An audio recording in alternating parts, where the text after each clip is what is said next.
अभी आपको लग रहा है कि पीपल टू पीपल कांटेक्ट होना चाहिए और कम से कम टूरिज्म दोनों कंट्रीज की ओपन होनी चाहिए कि एक दूसरे की मुल्क में जा सकें और टूरिज्म थोड़ी सी चल कि सके? अगर मेरा बस चले तो मैं अरेबियन सी, कच्छ से लेकर कश्मीर तक लोहे की सलाखें बिछवा दूं पूरे बॉर्डर पे पाकिस्तान के साथ, कि सिर्फ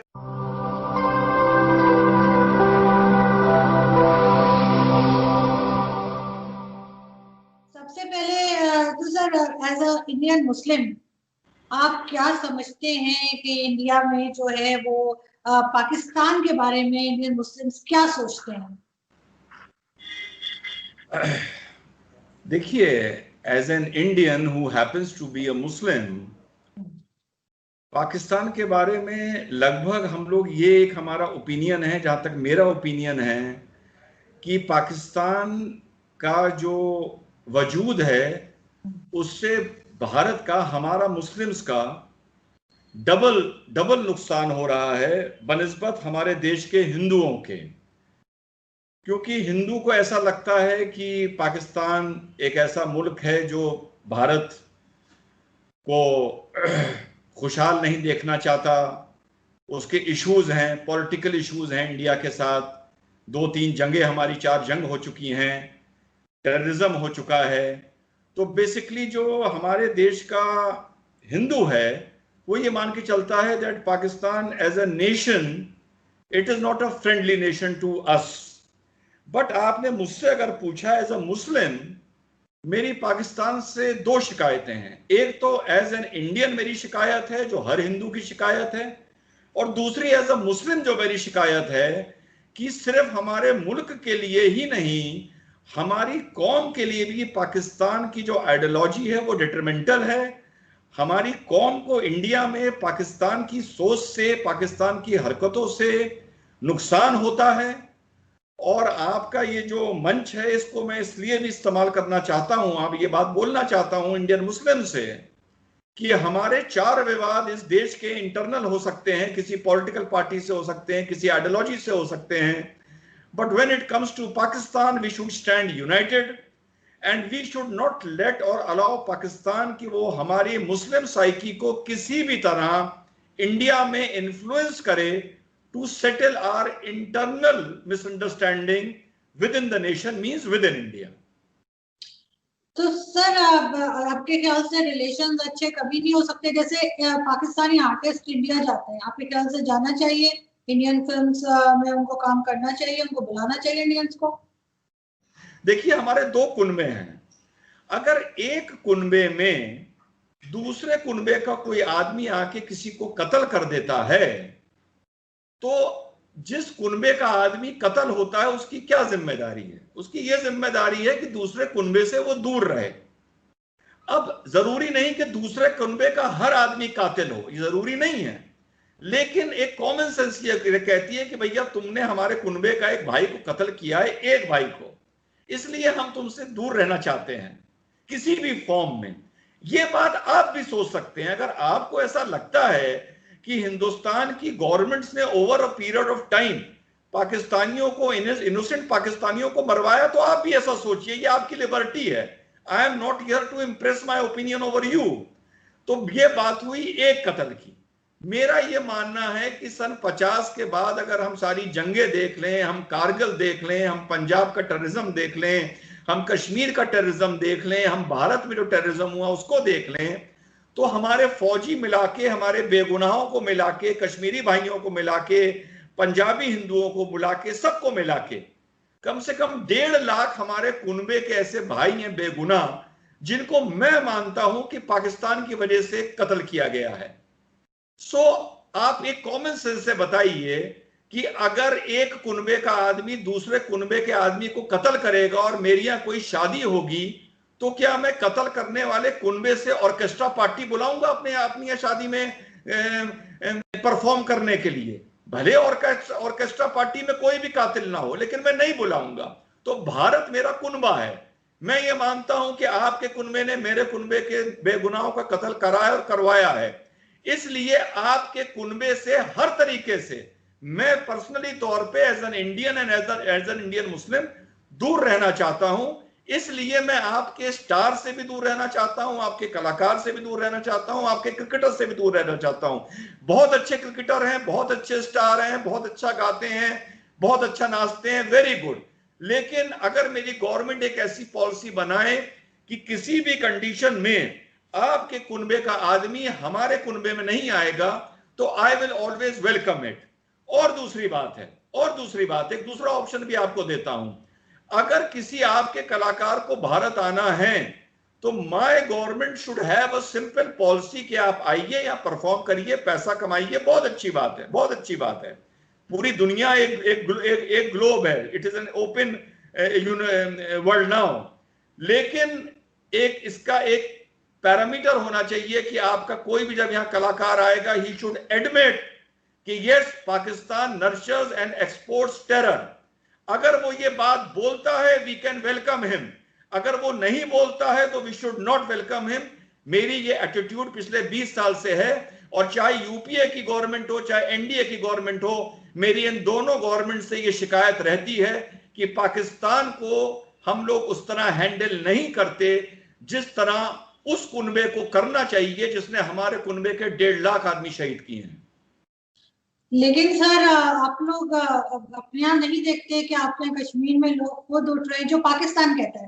पाकिस्तान ये कहता है कि कश्मीर में जिस तरह के लॉकडाउन चल रहे हैं, जिस तरह का जुल्म भारतीय फौज कर रही है, उसकी वजह से वहां से लोग एक जो उठते हैं, तहरीकें उठती हैं, जो मूवमेंट्स उठती हैं, जो वो प्रोटेस्ट करते हैं, उसके रिजल्ट में ये सारी डेथ्स होती है जो आप बता रहे हैं, लेकिन आप पाकिस्तान को ब्लेम कर देते हैं।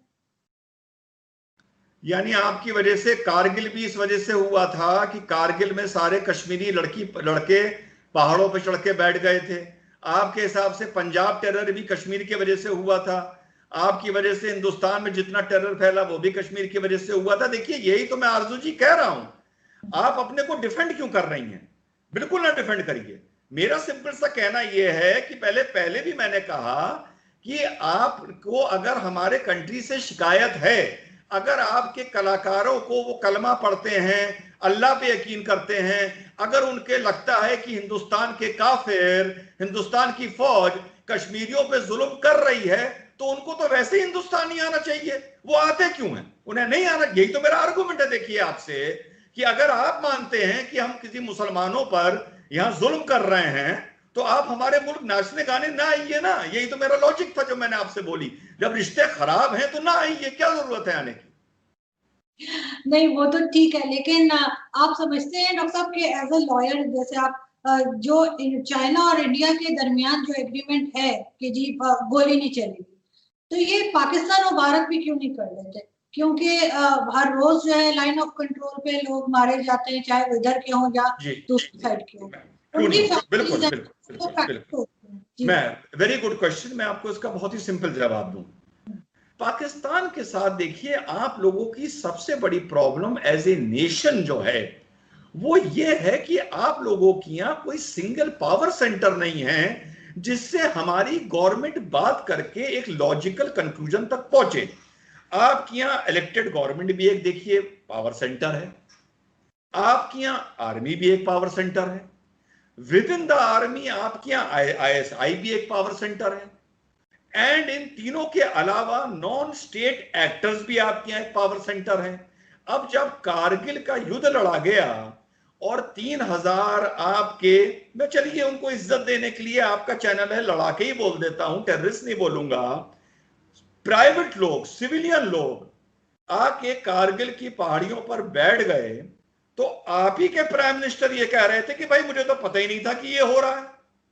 आपके प्राइम मिनिस्टर, मेरे प्राइम मिनिस्टर नहीं। तो यू शुड वेल अंडरस्टैंड कि आपका स्टेट ऑफ गवर्नेंस क्या है, कि आपकी आर्मी, आपकी ISI 3000 लड़ाके उनको वेपन्स देके, गोलियां खाना रसद देके एक दूसरे के बॉर्डर पर भेज देते हैं और वहां से वो गोलीबारी शुरू कर देते हैं, और आपका प्राइम मिनिस्टर कहता है कि मुझे पता ही नहीं क्या हो रहा है। तो ऐसी कंट्री के साथ कोई भी कंट्री मोहतरमा डील नहीं कर सकती। चाइना के साथ कर सकती है, चाहे वो हमारा लाख दुश्मन हो जाए। सर, जैसे FATF अभी आ रहा है अक्टूबर में, और पाकिस्तान ग्रे लिस्ट में है, लेकिन पाकिस्तान को जो टेररिज्म का बार बार कहा जाता है, उस पे यानी एलिगेशंस लगती हैं, तो वो तो बहुत हमने खुद भी भुगता है, और हमने अफगानिस्तान की वजह से भी हम अभी तक उसको फेस कर रहे हैं। तो आपको क्या लगता है कि एफएटीएफ के अनाउंसमेंट से पहले पाकिस्तान ने काफी सारे लोगों को बंद भी किया है, हाफिज सईद और मसूद अजहर, इस तरह के नाम जो आ रहे थे, आपको लगता है कि कुछ बेहतरी होगी, कुछ आगे बढ़ेंगे? देखिए, मेरे घर के बबूल में, मेरे मेरे घर के बगल में पड़ोसी के यहाँ एक बहुत बड़ा बबूल का झाड़ है। अब गवर्नमेंट ने यह कहा कि भैया कोई भी आदमी बबूल नहीं उगाएगा जिससे पड़ोसियों को परेशानी होती है, और घर घर जाके हम चेक करेंगे। तो जब मेरे पड़ोसी को यह पता चला कि घर की चेकिंग होने वाली है, तो उसने अपने बबूल के जो कांटे होते हैं, बबूल कांटों से पहचाना जाता है, उसने कटर लेके पूरे बबूल के कांटे काट दिए कि देखो भैया मेरे यहां तो बबूल है ही नहीं। तो जब अगली बरसात पड़ेगी फिर से कांटे निकल आएंगे। मुझे पता है कि मेरे पड़ोसी ने अपनी मानसिकता में बबूल बो रखा है मेरे देश के प्रति। अब वो थोड़े दिन का ड्रामा करने के लिए, सैंक्शन ना लगे, ये परेशानी ना हो, वो परेशानी ना हो, ये कांटा काट दे, ये वो कांटा काट दे, उसको अरेस्ट कर ले, उसको जेल में भेज दे, उसको हाउस अरेस्ट कर ले, किसी को बैन कर दे। ये वैसा ही है जैसे टेम्परेरी तौर पे बबूल के आप कांटे काटिए, बरसात होगी फिर कांटे निकल आएंगे। जब ये एफएटीए की प्रॉब्लम हटेगी, जो आपके यहाँ 3 नॉन स्टेट एक्टर्स हैं, एक नॉन स्टेट एक्टर है पावर सेंटर, एक आर्मी है, एक आईएसआई है, फिर ये उस बबूल के पेड़ में रसद डालेगी, खाद डालेगी, पानी डालेगी, फिर कांटे निकल आएंगे। तो एफएटीए पाकिस्तान के साथ क्या करता है, ग्रे में रखता है, व्हाइट में रखता है, ब्लैक में रखता है, या कोई भी ऑर्गेनाइजेशन, एज ए कमेंटेटर ये मेरा सब्जेक्ट नहीं है। वो इस बारे नहीं है क्योंकि मुझे पाकिस्तान की नीयत के बारे में तो पता है ना। आप किसी भी लिस्ट में चले जाइए, ग्रे में, व्हाइट में, ब्लैक में, नीयत मुझे पता है। जहनियत में बबूल उगा हुआ है, आज नहीं ना कल फिर वो उनके कांटे मेरे देश में आएंगे, मुझे चुभेंगे, मेरे भारतवासियों को चुभेंगे।